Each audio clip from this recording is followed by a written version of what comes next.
Assalamualaikum warahmatullahi wabarakatuh.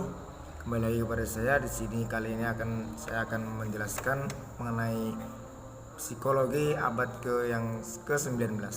Perkembangan psikologi abad ke-19, konteks sosial dan intelektual pada akhir abad 19 dengan perkembangan natural, science, dan metode ilmiah secara mapan sebagaimana diuraikan di bagian sebelumnya.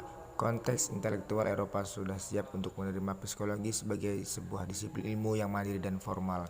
Tanah kelahiran psikologi adalah Jerman.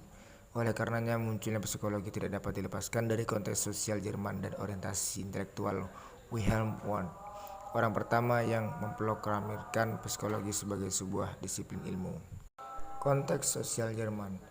Konteks ilmiah Jerman pada abad 19 ditandai dengan mulai berdirinya institusi universitas dengan misinya untuk membentuk manusia berkualitas, berbudaya dan memiliki integritas, dan penyedia tenaga kerja yang profesional.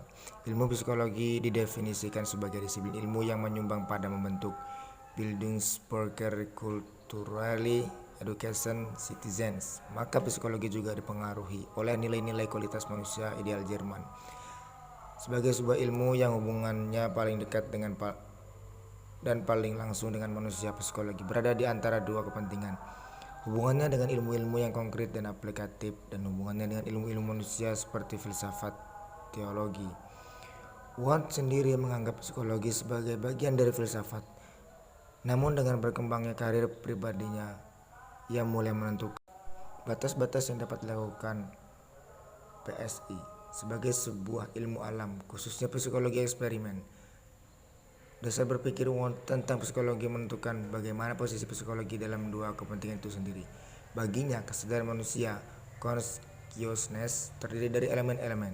Namun elemen ini tergabung dalam kesatuan yang lebih besar melalui human will.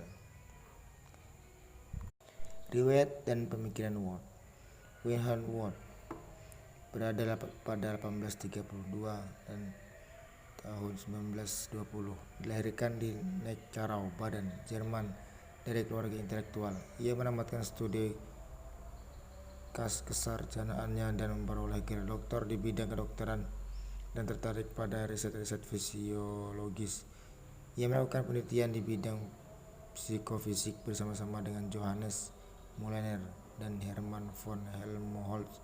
Karya utamanya pada masa ini adalah Grundzüge der Psychologischen Psikologie pada tahun 1873 sampai 1874. Wundt memperoleh posisi sebagai profesor dan mengajar di Universitas Leipzig, di mana ia mendirikan Psychological Institute.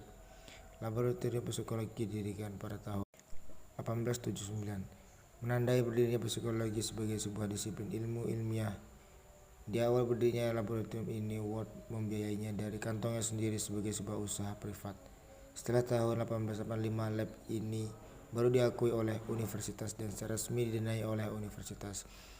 Laboratorium ini berkembang dengan pesat. Sebelumnya, akhirnya gedungnya hancur dalam PD2.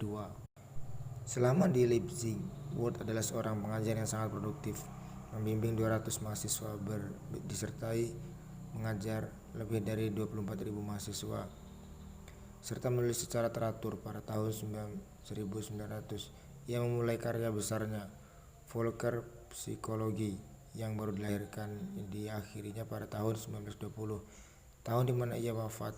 Karya ini berisi pemikirannya tentang sisi lain dari psikologi, yaitu mempelajari individu dalam society, tidak hanya individu dalam laboratorium. Karya ini dapat dikatakan sebagai jejak pertama psikologi sosial. Oke, mungkin cukup demikian pembelajaran tentang psikologi abad yang ke-19. Salam nihilap. Mohon maaf. Akhirnya, assalamualaikum warahmatullahi wabarakatuh.